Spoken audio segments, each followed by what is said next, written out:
김해 국제공항의 연간 이용객이 1,000만 명을 넘었습니다. 국제선 승객 수가 빠르게 늘어난 것이 이유입니다.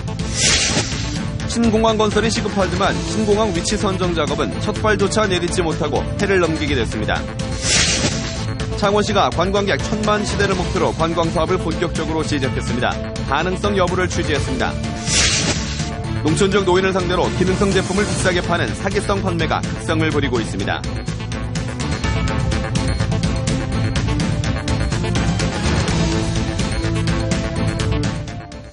안녕하십니까. 이어서 경남 소식입니다.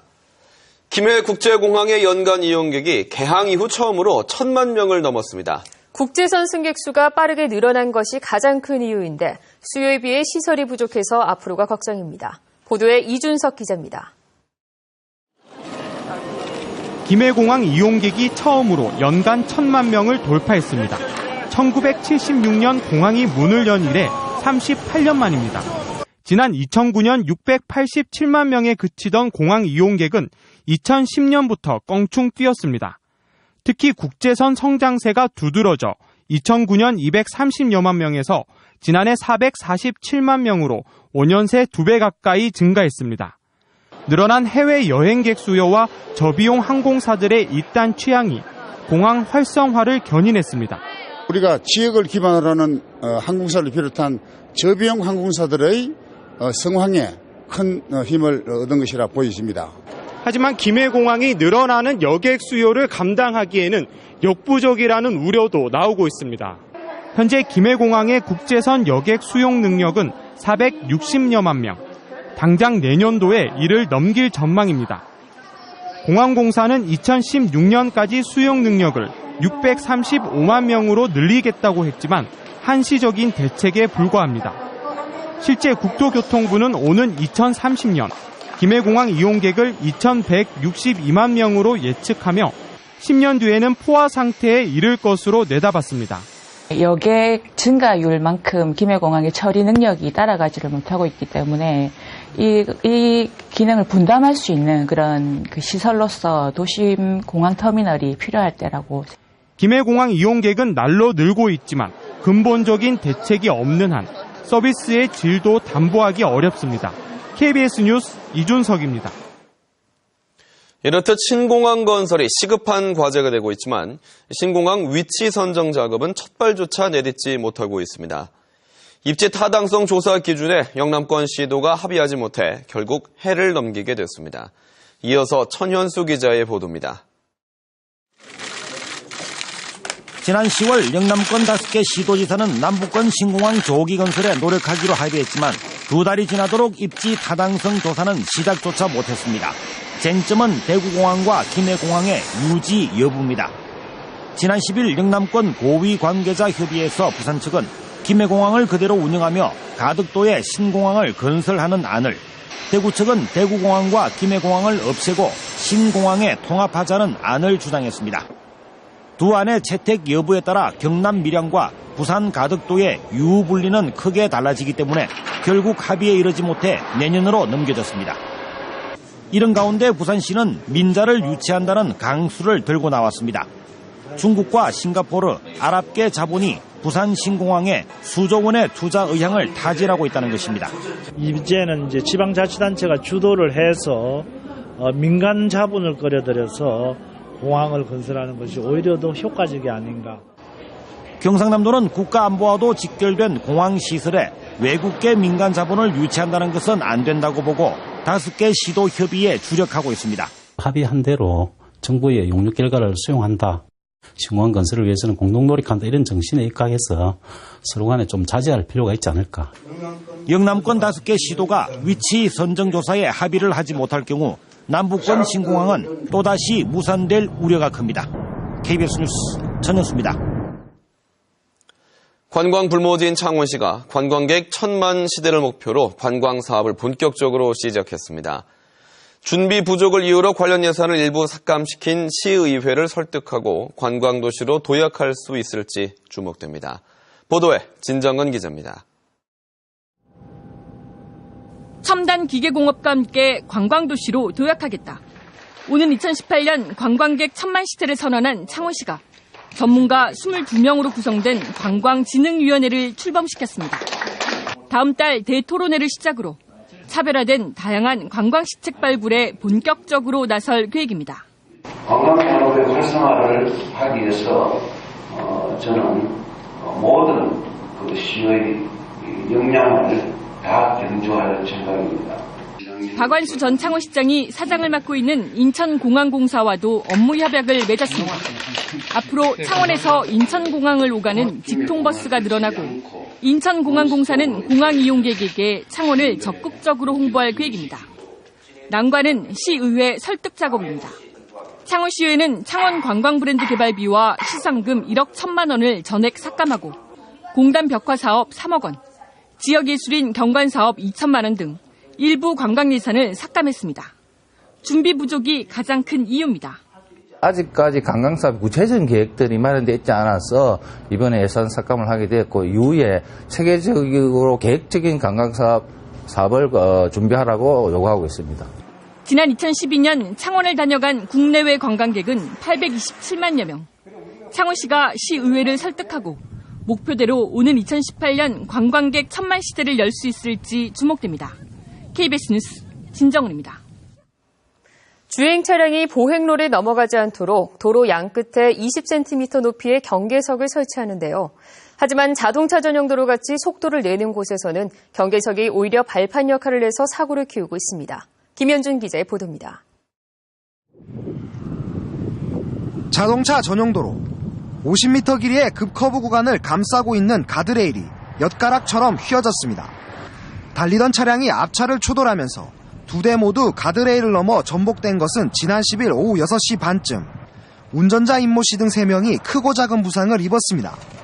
저보다 조금 앞에 달리는 차를 피하려고 속도를 줄이다가 브레이크도 안 들고 2차선과 가드레일 사이에 있는 그 갓길이라 그래야 되나? 좀 좁았다고 생각합니다. 이튿날 저녁 이 사고 지점에서 불과 10m 떨어진 곳에서도 차량 한 대가 전복됐습니다. 도로 가장자리에 20cm 높이의 경계석이 있었지만 무용지물이었습니다. 연석은 차량 타선이 좀 커요. 보통 속도가 낮으면 큰 상관이 없는데 속도가 높은 데서는 이게 차량이 전복 사고가 될 수 있습니다. 지난 5일 창원터널 앞에서는 차량이 경계석을 넘어 계곡 아래로 추락하면서 운전자가 숨지기도 했습니다. 현행법상 모든 도로의 경계석 높이를 차량 문짝 높이에 맞춰 25cm 이하로 규정하고 있는 것이 문제. 지금 경계석도 약 한 20cm가 채 안 되는데 한 30cm 정도로 10cm 정도 보강이 되면은 차량 그 사고 예방에 좀 도움이 될 거로. 보행로를 침범하지 않고 운전자 안전을 위해 설치한 경계석이 오히려 사고를 키우고 있습니다. KBS 뉴스 김현준입니다. 농촌 지역 노인을 상대로 기능성 제품을 비싸게 파는 사기성 판매가 극성을 부리고 있습니다. 이들은 제품 효과를 과대 광고하는 방식으로 원가보다 3배 이상 비싸게 팔아 폭리를 취해왔습니다. 보도에 황재락 기자입니다. 농촌 지역 주택에 딸린 작은 창고입니다. 경찰에 구속된 41살 오모 씨 등은 이곳에서 노인을 상대로 한 의료기기 홍보관을 운영했습니다. 판매한 물건은 최고급 제품이라는 수의와 허리 통증에 좋다는 바닥 매트, 자세 교정용 구두 등 기능성 제품. 하지만 제품 효과는 사실과 다르게 크게 부풀려졌고 판매 가격은 원가의 3배 이상이었습니다. 이들은 차량을 제공하면서 선물 공세로 노인의 환심을 샀고 제품 기능을 과장하기 위해 품질 보증서 등을 위조하기도 했습니다. 다른 데서 그렇게 보통 판매를 한다고 해서 그냥 그 얘기만 듣고 그런 줄 알았습니다. 물품을 산 피해자는 농촌 지역에서 홀로 지내는 노인 220여 명. 피해 금액은 7천만 원이 넘습니다.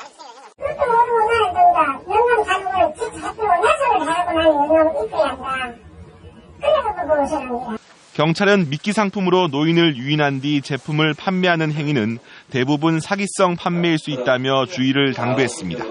먼저 자제분들하고 충분히 상담을 하시고 구입을 하시고 또한 이러한 피해를 당하셨을 때에는 경찰에 신고하시거나 식품안전신고전화 1399로 신고하시면 됩니다. 올해 전국에서 노인을 상대로 한 사기 판매 피해자는 75만 명. 피해 금액은 3,100억 원이 넘는 것으로 집계됐습니다. KBS 뉴스 황재락입니다. 다음은 저희 KBS 창원방송총국에 이웃돕기 성금을 보내주신 분들입니다.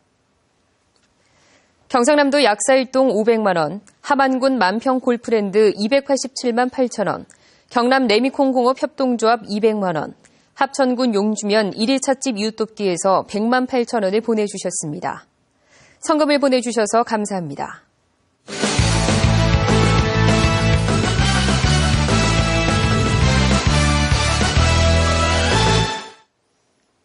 주요 단신입니다.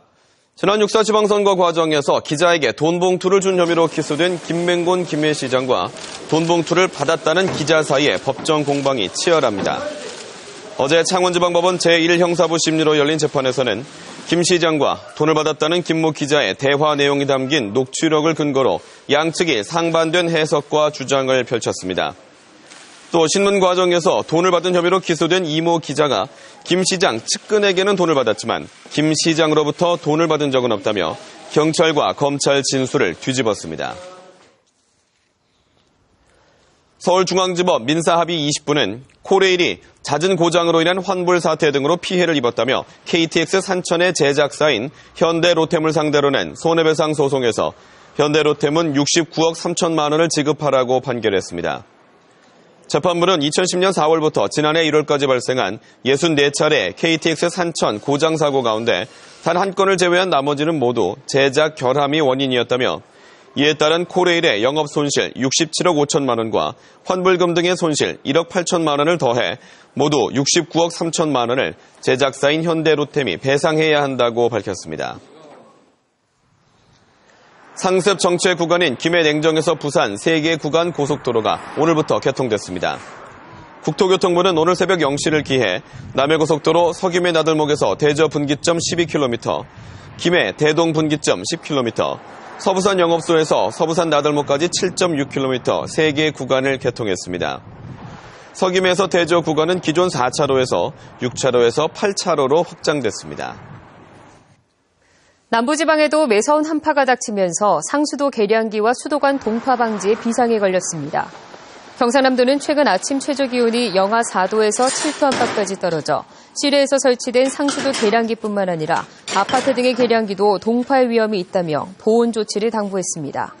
경상남도는 또 실내 급수관 동파에 대비해 전 시군에 70개 기동 수리반을 대기시키고 서부 내륙 시군에는 비상공급용 병수돗물 8만 개를 준비했습니다. 정부가 창원 국가산업단지의 필지 분할을 허가하지 않기로 했습니다. 산업통상자원부는 대기업을 근간으로 하는 창원 국가산업단지의 특성을 고려해 대기업 용지를 나눠 소기업에 파는 방식의 사업은 허가하지 않겠다고 밝혔습니다. 교육부가 선정한 2014학년도 전국 100대 학교 교육과정 우수학교에 경남 지역 초중고교 11곳이 선정됐습니다. 초등학교는 상위 15% 최우수 학교인 김해 유라초와 충무초를 포함해 6곳이 선정됐고 중학교는 창원 창덕중학교 등 3곳, 고등학교는 마산 용마고 등 2곳이 우수학교에 포함됐습니다. 마산 해양신도시에 인공갯벌을 만들면 전남 순천만보다 더 큰 관광 효과가 기대된다는 주장이 나왔습니다. 류종성 안양대 교수는 어제 마산 YMCA에서 열린 토론회에서 마산 해양신도시에 인공갯벌을 만들면 국내 유일한 도심인공갯벌로 한 해 1,000만여 명이 찾는 순천만보다 더 큰 관광 효과를 얻을 수 있다고 말했습니다. 또 인공갯벌과 같은 해양생태계 복원 사업을 추진할 경우 비용 대비 편익이 4배 정도에 달한다고 주장했습니다. 경남 소식이었습니다.